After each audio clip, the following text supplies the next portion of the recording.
ICT বিষয়ের 31 hexadecimal সংখ্যাটির octal মান সহজে কীভাবে নির্ণয় করা যায় লক্ষ্য করি।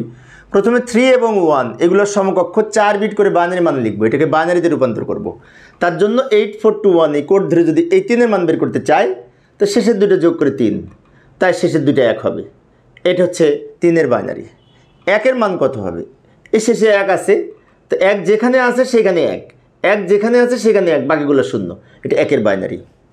এবার অক্টাল করার জন্য এদিক থেকে 3 বিট করে ভাগ করব। 1 2 3 এই 3টা আগে লিখলাম, 1 2 3 এই 3টা লিখব, এরপর 2টা শূন্যের বাম পাশে আর একটা শূন্য দিয়ে 3 বিট তৈরি করে নিব। এখন এগুলোর সমকক্ষ অক্টাল লেখার জন্য এই কোডের হেল্প নিতে পারি। 421 শূন্যের মান 0, আর এখানে যদি এটার সাথে মিলিয়ে দেখি প্রথম দুইটা 1, তো প্রথম দুইটা যোগ করে 6 হবে। এখানে আবার শেষে 1, তো শেষের এই 1 এখানে লিখব।